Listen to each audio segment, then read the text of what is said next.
Bueno,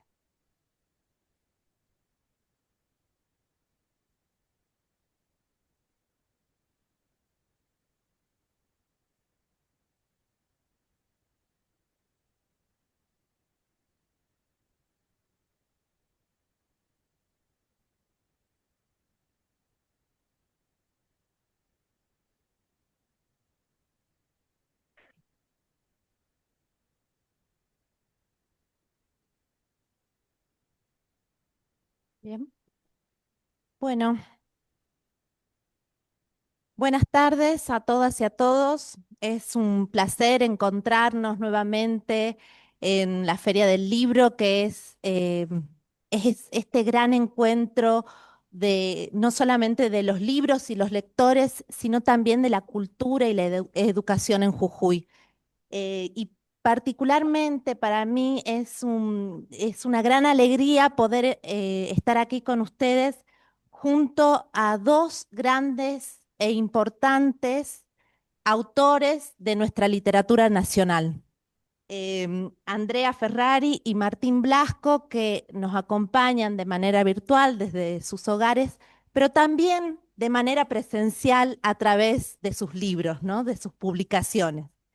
Quisiera agradecer a la editorial Santillana, Lo que leo, por propiciar este encuentro con estos queridos escritores y a la organización de la feria también por este momento. Voy a presentar a los autores que, aunque son muy conocidos, muy leídos, muy queridos, es siempre necesario, ¿no?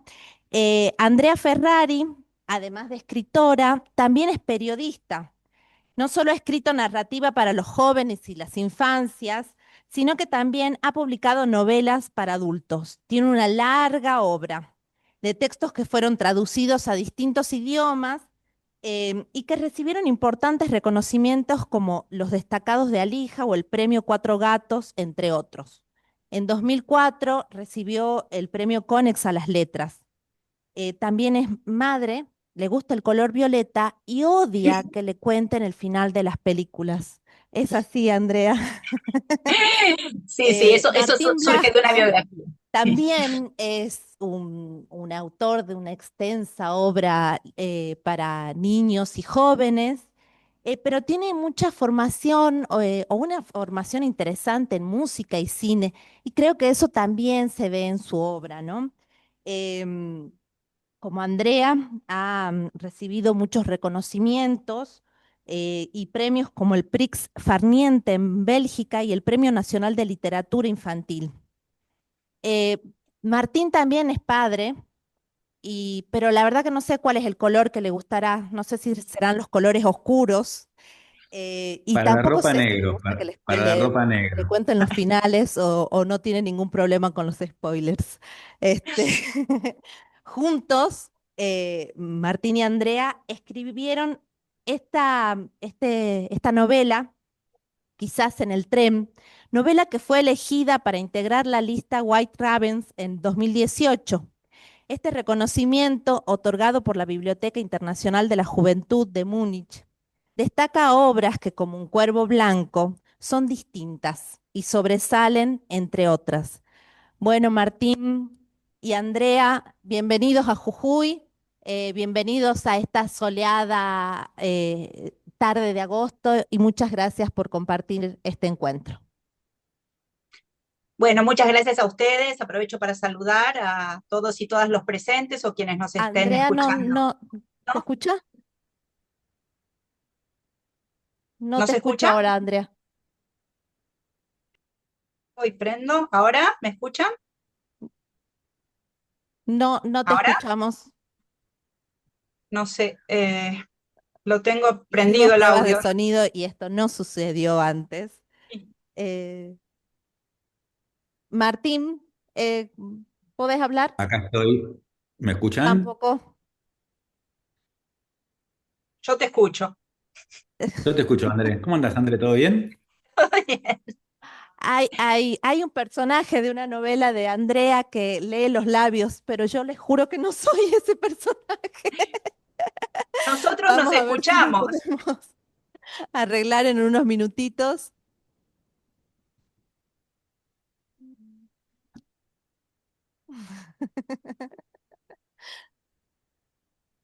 Bueno, acá el público se está riendo de la situación, eso, eso es bueno.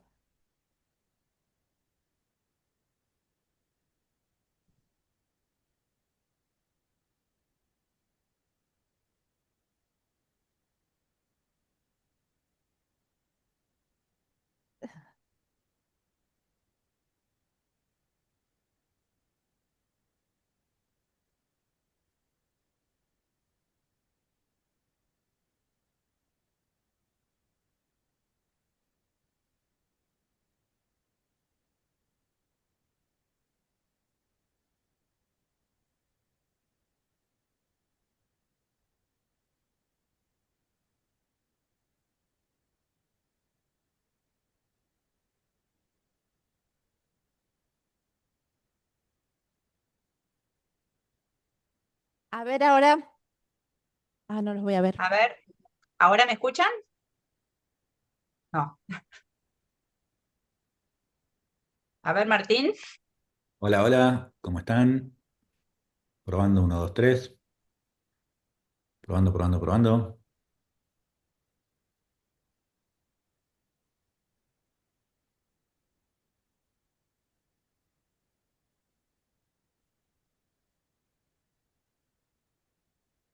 ¿Cuándo cenamos, André? ¿Jueves o viernes Sí. será?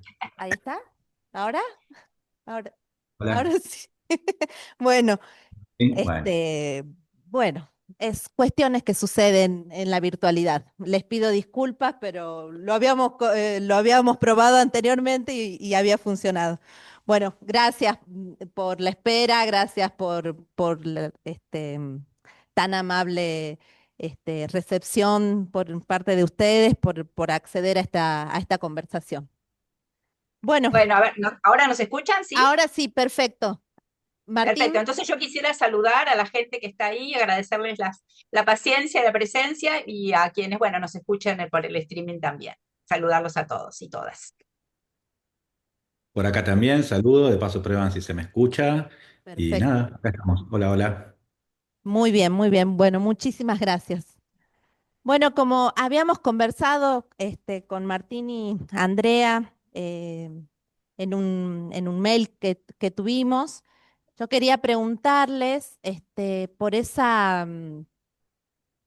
el camino lector, por cómo ustedes comenzaron a leer pensando, ¿no? Con las enseñanzas junto a que nos dejó Laura Debetach, ¿no? Al pensar esta idea de ese camino lector, que es un largo camino que se hace durante toda la vida y que se empieza desde la escucha y que luego parte con la lectura. Quisiera saber, quisiera que nos cuenten cuáles son esas obras con las que ustedes se han iniciado como lectores. ¿No? Empiezo yo para romper el fuego.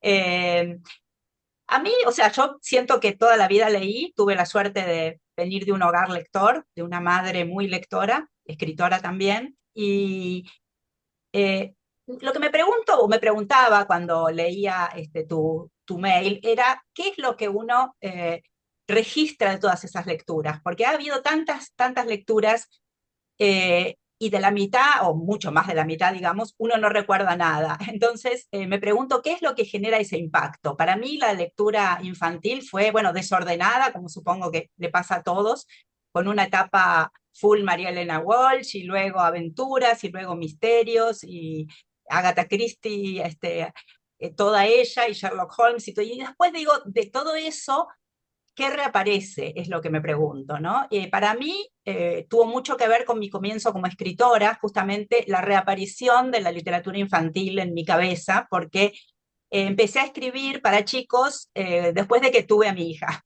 Y ese fue como el puntapié, o sea, el buscar libros para ella, el encontrarlos, el leérselos, fue para mí como encontrar esas huellas que había dejado en mí la literatura cuando era chica. Las ganas de reírme, el tema del absurdo, el tema del misterio. Y siento que también ha sido así con mis lecturas adultas, es decir, más allá de montones de autores que aprecio y admiro y demás, siento que lo que deja una marca es quizás lo diferente, lo que a uno le ha sorprendido en ese momento, o lo que ha pegado desde un punto de vista de la empatía, del momento en el que uno vive cuando uno por ahí se encuentra con una novela, ¿no? Entonces, me parece que es más que por ahí de la calidad de cada obra en sí, el impacto que genera en lo emocional, ¿no? Claro. Bueno, yo un caminito sería primero María Elena Walsh, que me leía mi mamá. Después creo que pasé a la historieta. Mi tío tenía una colección enorme de Asterix y me encantaba Asterix. Después también coleccionaba las de El Hombre Araña, me acuerdo que salían todas las semanas. Después vendría Elsa Bornemann. Socorro es un libro que me gustó mucho. Y la colección Elige tu propia aventura. Hacíamos algo con los Elige tu propia aventura, que de hecho los leí de grande y son bastante malos en realidad. Pero cuando yo era chico me parecían lo más grande que hay. Y hacíamos algo que era, yo iba lo hacíamos un amigo y yo siempre, iba a la librería y pedía una Elige tu propia aventura para regalar y me la envolvían. Entonces esa noche lo leía y leía todos los finales, iba marcando para que no me perderme ningún final y al otro día iba y lo devolvía diciendo, no, mi amigo ya lo tiene. Me Eh, encanta, lo voy a Está mal hacer. hacer esto. Está mal, no hagan esto. Y entonces me leía 4 o 5 libros hasta que el librero se daba cuenta y me decía, flaco, va, nene, basta. Tu amigo tiene todos, comprale otra cosa. Después, en la adolescencia llegó, yo también hay una cuestión generacional, ¿no? Nosotros leíamos también porque si no te morías de aburrimiento, no teníamos Play, no teníamos celular, no teníamos nada, o sea... Me acuerdo que me mandaban los veranos a la casa de mi abuela, que era en Goya, Corrientes, y había que sí o sí dormir la siesta, que quienes vivimos en Buenos Aires no estamos acostumbrados. Y entonces yo como chico tener que pasarme desde las 12 hasta las 4 de la tarde encerrado, supuestamente durmiendo la siesta, que no podía, agarraba y leía los libros de mi papá, de cuando él era chico. Y ahí descubrí Dumas, Stevenson, Salgari. Me acuerdo también las colecciones de Villiquen con la biografía de San Martín. Y ahí ya empecé a ser lector más de literatura en general. Y, y después me puse un lector muy intenso, ¿no? Después ya empecé con Borges, con Cortázar, con Italo Calvino. A partir ya del final de la adolescencia fui y hasta el día de hoy, un lector intenso. Me llama la Te faltó atención, sí. te faltó la colección Robin Hood. No sé La si es de tu Robin, generación. sí, sí, sí, la Robin Hood también. Yo no tuve tantos de la Robin Hood, por una cuestión rara, ¿viste? Pero porque tenía las colecciones de mi viejo que eran aún más antiguas que Robin Hood. Y después porque me crucé algo, creo que alguno de Salgari, por ejemplo, lo leí en la Robin Hood. Porque es interesante cómo también una colección te presenta un autor, ¿no? O sea, yo iba y compraba Robin Hood, y entonces así llegué a ponerle a Salgari no Totalmente. sé, Jane Austen, o lo que hubiera, pero era como que estaba en esa colección, entonces entraba, ¿no? Claro. Y además era muy fácil de acceder, algunas de esas se vendían no solo en librerías, sino también en revisterías, ¿no? Tenía otra llegada al público, ¿no? Pero Exacto. yo quería decir que me llama la atención que en estos libros, ustedes han mencionado libros sobre todo, ¿no? Autores, autoras, así como lo son ustedes ahora. Y quisiera preguntarles si tienen el recuerdo de alguna la oralidad, ¿no? Si hay alguna canción, alguna nana, si el romancero español, por ejemplo, estuvo presente, o cuentos que se contaran de manera oral en la casa. ¿Tienen alguna relación con este tipo de literatura? Bueno, a mí justamente María Elena Walsh creo que fue un fenómeno muy especial porque estaban los libros, pero también estaban las canciones. Entonces, todo ese mundo de María Elena Walsh entraba mucho por los oídos, ¿no? O sea, a mí mi mamá me leía, pero también me cantaba, también teníamos los discos. Así que yo veo esa etapa como muy fuerte de la presencia y la voz de María Elena. Y después a mí en particular, bueno, mi mamá, que se llamaba Elena, no casualmente, ella escribía y escribía teatro en general cuando yo era chica, pero como escribía también inventaba mucho. Entonces nos inventaba cuentos y los cuentos esos muchas veces de ir a dormir eran cosas que ella imaginaba y que después queríamos que repitiera y ya se los había olvidado, entonces los cambiaba, así que era como, con muchos finales distintos. Elige tu propia aventura también. En mi caso igual, María Elena Walsh, porque era lo que es una autora que en realidad no leí, me leyeron, ¿no? O sea, era eh, todas las noches mi vieja me leía algún cuento de María Elena Walsh, yo también tenía los discos, los escuchaba sin parar, entonces todo lo que hizo ella sí estaba mucho más presente desde la oralidad. Y ahora, pensando en su quehacer como escritores, ¿creen que la obra de María Elena los influye o ha influido de alguna manera? Mira, Sí, yo yo... siento, dale Martín. No, no, vos. Yo siento que influyó a todo el mundo María Elena. La verdad es que María Elena fue como un hito, me parece, en la literatura infantil argentina, en cuanto desacralizó la literatura, la hizo más divertida, jugó con el absurdo, y eso creo que nos ha incidido a todos, o sea que quizás somos mejores escritores gracias a ella. Yo con respecto a cómo nos influyen después a la hora de escribir, voy a contar intentaré de que sea breve anécdota personal que está en algún libro, que es la siguiente. Cuando yo era chico, íbamos a jugar a los fichines, o sea, ibas a jugar a un lugar, no tenías computadora en tu casa, ibas, ponías una ficha por esos fichines y jugabas al Pac-Man, al Mario Bros, a todos esos juegos. Como yo me llamo Martín, cuando vos hacías un récord, firmabas con tres letras. Entonces yo ponía MAR, pero podía ser Martín, Mariano, Marcelo, María. Entonces en un momento empecé a firmar XBZ, X, B corta, Z, porque nadie iba a poner eso. Y mi hermano lo hacía también. Nosotros sabíamos que cuando en los rankings aparecía un XBZ, éramos nosotros. Y quedó XBZ y ya de grandes dijimos, íbamos a poner una productora de cine que se llame XBZ. No lo hicimos. Y años después yo escribí un libro que se llama XBZ, Archivos Ultra Secretos, que son tres chicos que usan esas iniciales.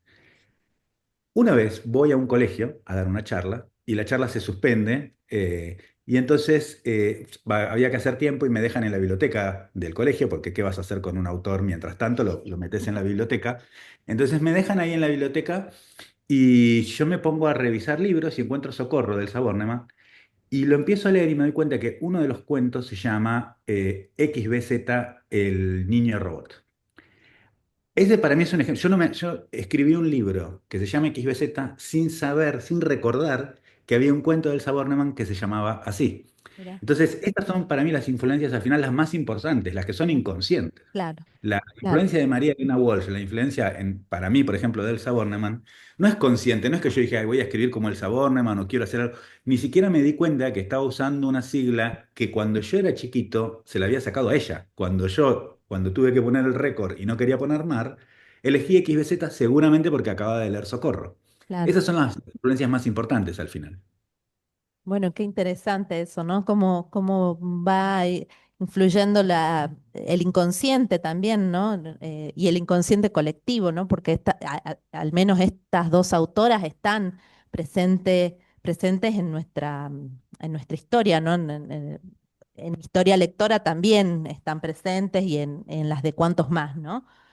Hay algo que a mí como lectora siempre me inquieta saber, ¿no? Es justamente cómo nace el escritor o la escritora, ¿no? ¿Qué es lo que impulsa a escribir y a publicar, además, ¿no? Porque, bueno, Andrea nos contó que ella empezó a escribir después de que nació su hija, ¿no? Eh, pero hay un pasito más, ¿no? A que hay que dar hasta llegar a ser autor o autora de tanta obra. Entonces, tal vez, ¿no? Para que nos están escuchando, si hay algún joven que nos está escuchando por internet, ¿no? y se pregunta eso, ¿no? ¿Cómo me hago escritor? ¿Qué es lo que ustedes le podrían decir? Bueno, yo diría que uno se hace escritor leyendo, fundamentalmente. Creo que esa es la base, es decir, es el amor por las historias lo que te lleva a reproducirlas. Pero para mí, digamos, no hubo un momento de decir, yo quiero ser escritora, no lo tuve nunca. O sea, veo que hay muchos autores que lo tienen marcados de la infancia y es como un camino a cómo me convierto en eso. Para mí no fue así para nada. Y me costó mucho llegar a decir soy escritora, porque en principio para mí era como algo que hacía para divertirme, para jugar con Valeria, mi hija, y después de esos primeros cuentos que escribí para ella, en un momento dije, bueno, o alguien los leyó y dije, bueno, por ahí los presento para ver si salen en algún lado. Y bueno, después de 2 o 3 intentos salieron, pero aún en ese momento seguía sintiendo que esto era como una parte totalmente lateral de mi vida y mi trabajo era ser periodista, lo que me permitía ganarme el pan, digamos. Y bueno, me pasó que tuve mucha suerte con mi segundo libro, que fue El complot de las flores, porque lo escribí en un momento dificilísimo de la Argentina, en la crisis de 2001-2002, y por lo cual dije, ir a una editorial en este momento a llevarlo es como absurdo, porque estaba todo tan en crisis que nada se movía económicamente, y entonces, así como en un arrebato de optimismo, lo mandé a un concurso en España y tuve la enorme suerte que ganó, y entonces eso fue quizás lo que me empujó, lo que me hizo pensar que por ahí sí podía dedicarme a esto, ¿no? Así que fue como una concatenación de hechos más que una decisión para mí. En mi caso de chico, creo que lo primero que tampoco pensaba que iba a ser escritor, lo primero que me di cuenta era que a mí me gustaba más que al resto todo eso. Y digo todo eso porque incluyo el cine, las series, las historietas, incluso la música, todo lo que fuera arte, era muy obsesivo en el consumo. Leía mucho, coleccionaba, me gustaba mucho. Me gustaba una peli, la iba a ver 8 veces al cine, volvía locos a mis viejos para que me lleven otra vez a ver la misma peli. Entonces, en general siempre uno piensa, no me podré dedicar a aquello que te gusta mucho, ¿no? Sea lo que sea. Eh, y, y cuando estaba terminando el secundario lo que estudié fue cine porque no me veía justamente como escritor. Yo escribía muy mal en ese entonces y me refiero mal de falta de ortografía espantosas. Creo que tengo, y eso que era muy lector, pero creo que tengo un poco de dislexia porque me cuesta mucho recordar cómo se escribe correctamente. Ahora, por suerte, ya lo hago medio en forma automática. Em, pero no me sentía capacitado para escritor. Y pensé, bueno, cine, imagen. Después, claro, en Argentina es mucho más difícil hacer cine que escribir una novela. A todos los que quieran ser escritor les diré que la principal virtud es que no hace falta nada. Lo puedes hacer vos solo, con lápiz y papel, o mejor aún con una computadora, hasta en el celular, digamos, ¿no? Es cuestión de sentarse y escribir y escribir y escribir. Mientras que hacer una película es muy difícil acá. Y lo que fue pasando fue que justamente probé con el cine, no lo conseguí. Empecé a trabajar en televisión, donde sí conseguí trabajo, pero no hacía lo que yo quería. Trabajaba en programas de otros, no mis ideas. Eh, y ahí apareció también, igual que en el caso de André, cuando nació mi hijo, descubrí la literatura infantil.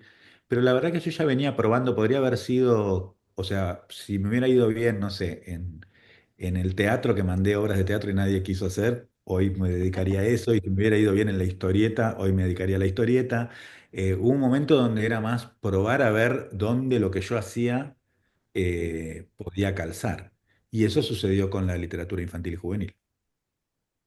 ¿Ustedes creen que la literatura infantil y juvenil sigue siendo, eh, entre comillas, esa lectura menor? No esa literatura a la que, bueno, la miran como de costado, en la academia no le dan mucha presencia, o sienten que eso con los años, con la proliferación de editoriales, de autores, ha cambiado. ¿Yo o Eh, vos? dale, vos. Mira, yo una vez, la gran Adela Bash, una autora extraordinaria y muy querida y muy buena persona, cuando yo Estuvo estaba aquí empezando. este fin de semana. Ah, bueno, es hermosa, es una hermosa persona. Cuando yo estaba empezando, Adela me dijo, ¿sabes qué es lo mejor que tiene la literatura infantil y juvenil? Que no le importa a nadie. Y creo que que tiene un poco de razón, ¿no? O sea, yo tengo amigos también que escriben para adultos y veo las presiones son mucho más fuertes, hay mucha más exposición y a su vez menos lectores, ¿no? Es medio raro. O sea, quizás hay más prensa, sí, hay más ruido, pero después el libro lo leyeron 50 personas. Nosotros al revés, quizás, viste, no sale en ningún lado y el libro lo leyeron cientos de miles. Entonces, no sé si eso es algo para quejarse. Yo creo que mejor no avivemos, dejemos las cosas así. Dejemos las cosas, sigamos siendo una literatura menor, ¿por qué no?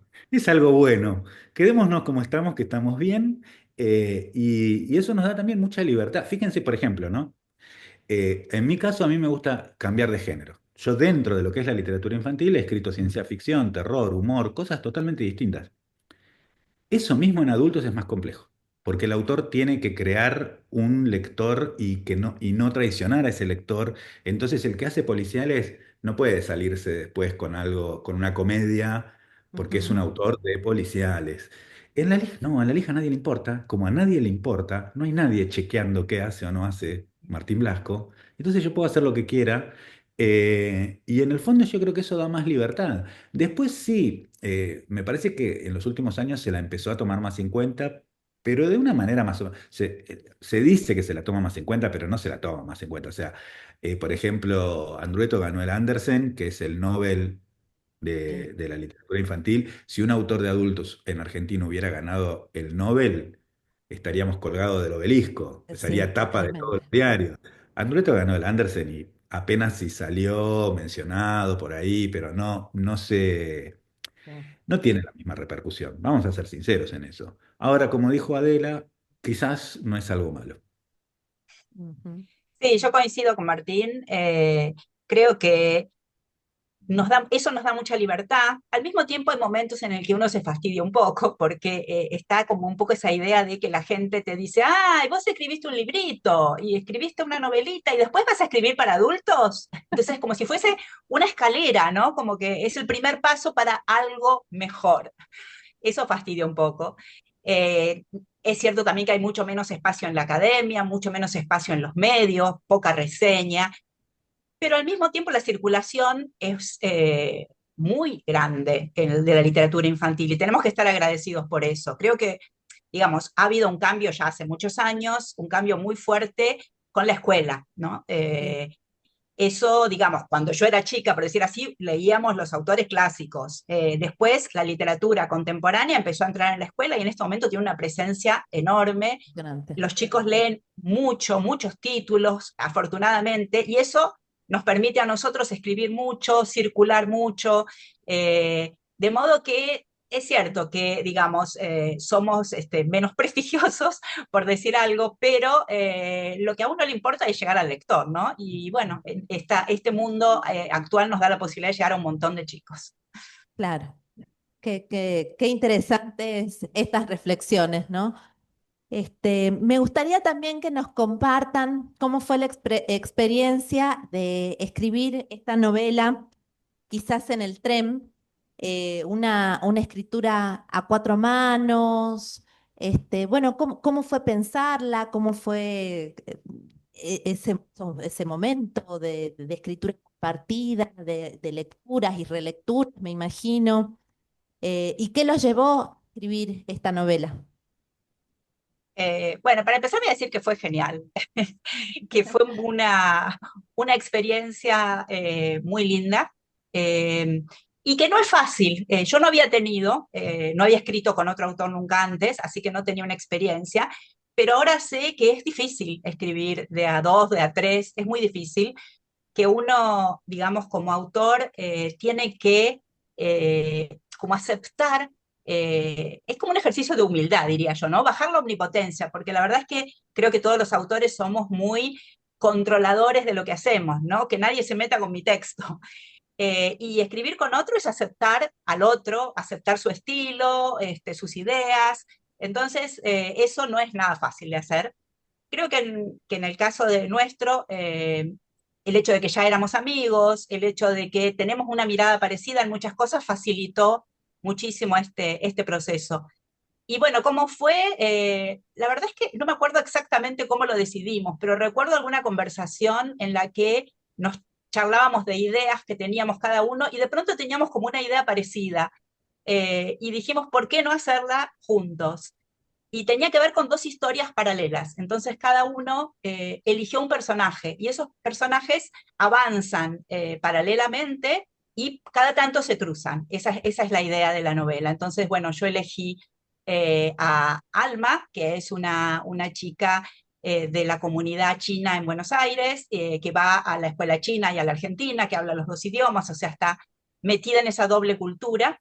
Y Martín eligió a Alejandro, no, tenía dos nombres, Alejandro, que roba, que es un ladrón de, sobre todo de celulares.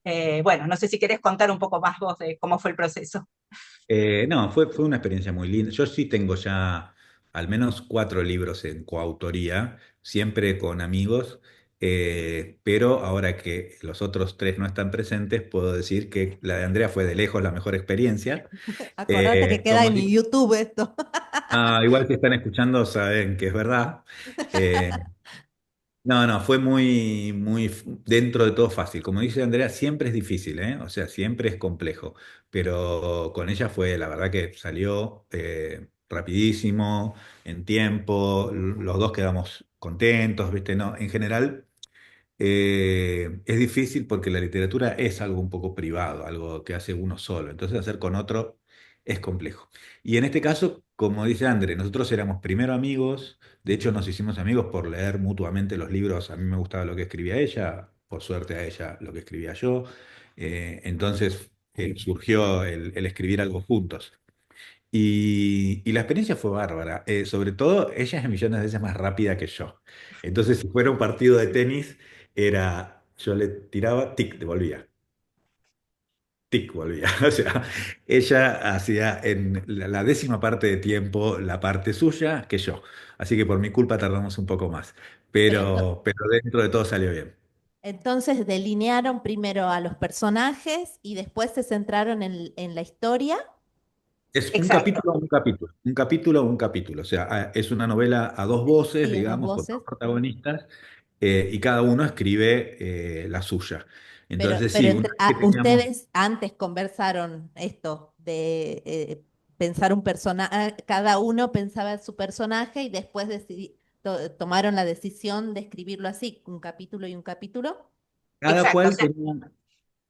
no, cada uno iba avanzando en la trama de su personaje, pero habíamos charlado previamente cuál era la historia, es decir, cuándo se cruzaban esos personajes, lo que le Claro. pasaba a cada uno, el mundo interior de cada uno de los personajes, como para poder tener una idea. Y la mecánica era, yo escribía un capítulo, se lo mandaba por mail a Martín, Martín lo leía y escribía el suyo, o sea que de alguna manera cada capítulo reaccionaba al capítulo anterior. Ah, claro. Eh, es cierto que yo lo hacía más rápido, pero tenemos que decir que Martín suele trabajar en 4 cosas al mismo tiempo, con lo cual, Martín es vago esta, y disperso. En resumen, pero una cosa muy linda que me parece que pasó con este libro es que cómo de alguna manera nos contagiamos el estilo. Porque pasa algo bueno, que es que en el libro, o sea, para quien lo abre el libro, no, o sea, dice que somos dos autores, pero inicialmente no dice quién escribe cada cosa. Claro. Y la gente que lo ha leído muchas veces nos ha dicho que hasta que no llegó al final no tenía idea, o sea, que cómo habíamos escrito eso, quién había escrito, solamente el lector, digamos, que llega a los agradecimientos y los quiere leer, ahí se da cuenta de que yo escribí los capítulos de Alma porque tienen que ver con todo el mundo chino y que Martín escribió los otros. Pero creo que hubo algo en la manera, en esto de recibir el capítulo y volver a escribir, algo que nos contagió. Entonces el estilo del libro se hizo, pese a que son dos autores totalmente distintos, el estilo se hizo como muy fluido y muy común, ¿no? Eso les iba a decir, que no se notaba estilos diferentes en cada capítulo. pensé que había habido mucha reescritura o un editor o editora ahí muy atento, no sé, pero bueno, qué lindo, me imagino, compartir esto, ¿no? De contagiarse, como vos decís, los estilos y la forma de escribir, ¿no? Em, Hay algo en lo que vengo pensando hace un tiempo como lectora, pero también como docente, ¿no? Que es la inmiscusión de la inteligencia artificial en nuestras vidas, ¿no? Y sobre todo en la escritura y en todo tipo de escritura, ¿no? Como docente lo veo en los estudiantes en el nivel superior, pero también en la secundaria, eh, pero también autores de obras de ficción están coqueteando, podríamos decir, con la inteligencia artificial para escribir con ella, eh, sobre ella, contra ella, con ella. ¿Qué les pasa a ustedes? Ustedes que además que han paseado por distintas este, formas de escribir o géneros literarios, ¿cómo ven la IA en su labor como escritores y como este, también como lectores, ¿no? ¿Querés empezar, Martín? Como quieras. ¿Querés Dale. empezar? ¿Yo? Sí. Yo, bueno, vengo escribiendo sobre el tema, tengo dos novelas, Nave a Tierra y Noticias del Mundo, sobre el tema inteligencia artificial, porque hace mucho, hace ya unos cuantos años, que me gusta mucho leer sobre tecnología y era algo que se veía venir que iba a pasar, todo lo que está pasando.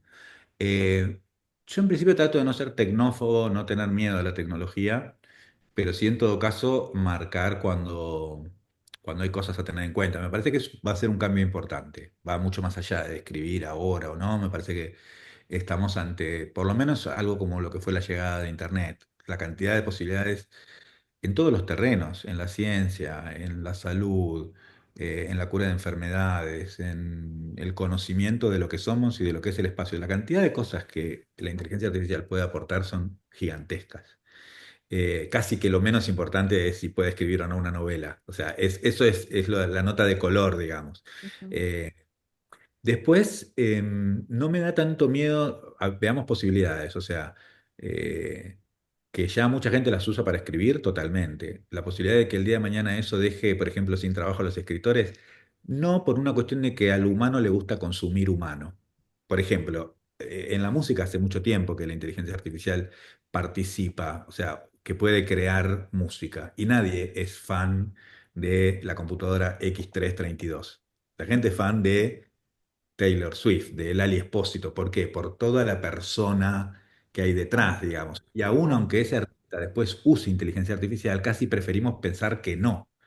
Entonces, lo primero que va a pasar es que va a haber escritores que la usen y van a decir que no. No es que la gente va a salir a comprar una novela escrita por una inteligencia artificial. Yo creo que seguimos prefiriendo consumir algo hecho por un ser humano. Así que en ese sentido no creo que sea problemático. Los problemas principales de la inteligencia artificial no pasan por ahí. Los problemas principales de la inteligencia artificial pasan, por ejemplo, por la capacidad del día de mañana de reemplazar a la democracia. O sea, hay riesgos mucho más grandes Claro, sí.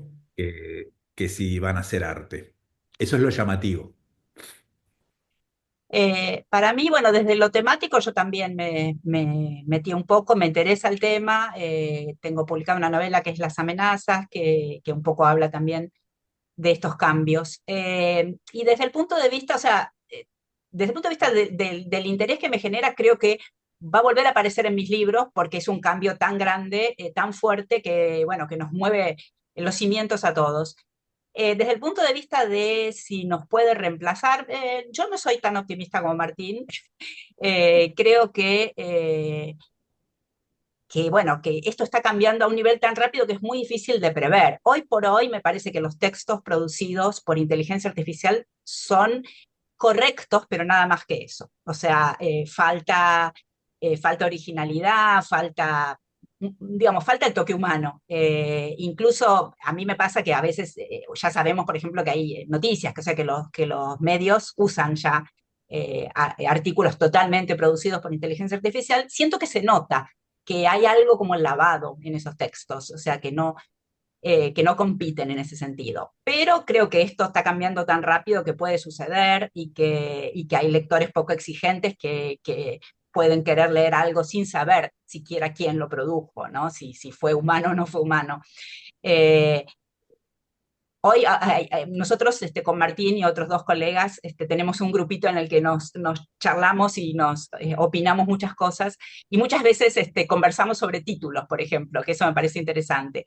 Y conversábamos sobre el hecho de que de pronto uno pone como la tira, a ver, si a la inteligencia artificial se le ocurre algún título genial y te tira 30 títulos con ciertas consignas que uno pone, pero ninguno se destaca. Es como si, sí, todos podrían ser, pero ninguno se destaca.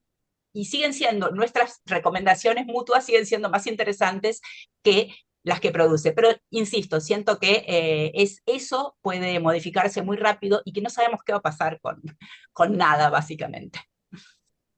Yo, para resumirlo de esta manera, no sé si algún día la IA va a ser mejor que el ser humano escribiendo literatura. eh, pero me parece menos es menos probable que sea mejor escribiendo literatura. Puede ser que la creatividad a ese punto siempre sea algo humano, pero quizás es mejor gobernando que el ser humano. Y ahí tenemos un problema. O sea, me parece que la preocupación por la IA muy pronto va a quedar muy atrás sobre el tema de si sirve para escribir o no, porque va a empezar a poder hacer cosas realmente más complejas. De hecho, hay un ejemplo, por ejemplo, en Japón. La policía usa la inteligencia artificial de la siguiente manera. Subió todos los datos de crímenes de Japón, y la inteligencia artificial desarrolló un programa de prevención donde te dice, bueno, tenés que poner un policía en esta esquina, pero los sábados hasta tal hora, después a esta otra, si llueve no, lo pones acá, si hay mucho viento, la policía acá, y bajó el crimen. Lo loco es que los tipos no saben cómo hicieron. O sea, ellos no entienden qué fue las decisiones que tomó, porque lo que hizo es un montón de sumas y restas y en base a eso, por ejemplo, bajó el crimen. Entonces entramos en una zona compleja porque básicamente son cerebros más grandes que el nuestro.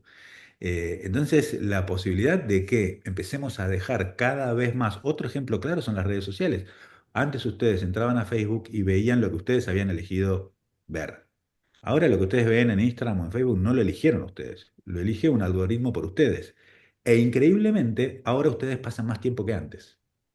Es decir, el algoritmo elige mejor que ustedes. Vos veías los gatitos que ponía tu tía y vos no querías ver eso. Ahora el algoritmo elige algo que no tiene nada que ver con tus amigos ni con nada y vos te quedás viendo. Ahí ya tenemos otro signo de la inteligencia artificial ya tomando decisiones que ni siquiera es que atrás de eso en Facebook hay un tipo diciendo, a Martín le voy a mostrar esto porque le gusta. Son algoritmos. Eh, Todo eso me parece como más preocupante que el hecho de la creatividad en sí, que yo creo que no va a ser reemplazable un buen novelista nunca, pero hay en juego tanto más que tampoco sé si es importante. A mí en particular un área que sí me genera una cierta preocupación es el tema de la educación, digamos, de esto avanza tan rápido que también para la gente que se dedica a la educación es muy difícil definir, Sí. digamos, cómo usarla en las aulas, ¿no? Y bueno, entonces de pronto hoy un montón de docentes se ven frente al asunto de que los chicos no leen un libro, sino que leen el resumen de la inteligencia artificial. Sí. Que les hace del libro o de cada capítulo del libro perfectamente bien. Y entonces, ¿cómo manejarse? ¿Cómo tratar de que los pibes entiendan que está buenísimo leer un libro, ¿no? Y no necesariamente un resumen. La verdad, ¿no? Esto que están marcando es muy importante y es algo que, no, que nos inquieta, ¿no? De distintas maneras. y que nos hace pensar. No sé, yo muchas veces pienso que estoy viviendo en una novela de ciencia ficción o en una de esas distopías, pero bueno, no es, es la realidad que nos tocó vivir. Bueno, quería preguntarles si nos quieren comentar cuáles son las novedades editoriales que tienen, o si están escribiendo algo en este momento, si están a punto de publicar algo. Bueno, yo, digamos, de lo último que salió, hay un libro que se llama Una amistad imposible, que es bastante atípico para mí, corpus de libros, porque es un libro para chicos más chiquitos, a los que suelo dirigirme, eh, protagonizado por dos animales, cosa que nunca había hecho, un león y una paloma, y sobre todo basado en el humor, en el absurdo. Un libro que la verdad es que me divertí mucho, mucho escribiendo. Bueno, eso es más o menos reciente y pronto va a salir un libro de cuentos que estamos todavía dándole vueltas al título, así que no menciono el título general, pero que son 5 cuentos y el primero se llama La historia de Cuajere, es un cuento que en realidad escribí hace mucho y que últimamente circuló y a partir de ahí se generó esta idea de escribir otros cuentos encadenados con ese. Entonces, cada cuento, digamos, o sea, entre los 5 cuentos comparten un poco una temática que tiene que ver con el lenguaje, con la comunicación. Ese primer cuento, la historia de Cuajeri, es sobre un chico polizón y un escritor que está buscando una historia y que se cruzan en la vida, digamos, y cada uno le da algo al otro, ¿no? Y los otros cuentos digamos, comparten esta temática del lenguaje, pero además van encadenados por algún núcleo argumental, es decir, en cada cuento aparece algo del anterior y en el último del primero, digamos, cerrando ese círculo. Así que bueno, ese es el próximo libro que va a aparecer en unos meses. Yo por mi parte, primero les voy a mostrar a mi gata durmiendo, ya que está muy tierna. En realidad siempre es un Ay, traserín. muchas gracias. ¿Para qué la desperté? Em, Yo, bueno, vos creo que lo tenés por ahí, Levemente Fantástico, es el último, es un libro de cuentos donde empezamos hablando justamente del camino lector, ahí quise hacer un homenaje al primer género literario que a mí me enamoró y que yo intenté escribir muy chiquito, con 12 13 años intentaba escribir cuentos así y no me salían, que es ese, yo lo llamo así, Levemente Fantástico, por eso el título, que son los cuentos salvando las enormes distancias, porque los míos no le llegan ni a los talones, como los de Cortázar o Italo Calvino, todo ese fantástico donde lo fantástico se mezcla con lo real muy al límite, donde apenas entra, ¿no? El fantástico de dragones, que es un fantástico muy, muy argentino y muy de Latinoamérica, ¿no? Si pensamos en el realismo mágico, por ejemplo, también, es algo que se dio muy fuerte en Latinoamérica y que es muy interesante, como para nosotros. Mientras que para otros países el fantástico es mundos y dragones y dimensiones, para nosotros es Lo un mínimo. colectivo que va por una calle que no existe, un punto desde el que puede verse el universo, un hombre que recuerda que no puede olvidar nada. O sea, tenemos ese fantástico muy delicado, muy chiquito que como lector a mí me fascina. Y bueno, quise hacer un homenaje a ese género. Bueno, Martín, Andrea, les agradezco de todo corazón que nos hayan regalado un poquito de su tiempo, de estas reflexiones tan interesantes que dejaron esta tarde y sobre todo les agradezco por escribir. Les agradezco por estos libros, que nos hacen eh, temblar, que nos hacen reflexionar, que nos hacen emocionar. Así que bueno, los felicito por sus obras, por estas obras nuevas que están pronto a aparecer o que bueno, son las recientes. Y de nuevo, de todo corazón, muchas gracias por haber aceptado la invitación a conversar conmigo esta tarde. Muchísimas gracias. Gracias a vos. Gracias a todos Gracias los a que vos, están ahí del Ana. otro lado. Gracias a todos Gracias, los que nos escucharon. muchas gracias. Hasta pronto. Hasta pronto. Pronto. Y, chao, chao, chao, chao. Chau, chau, gatito.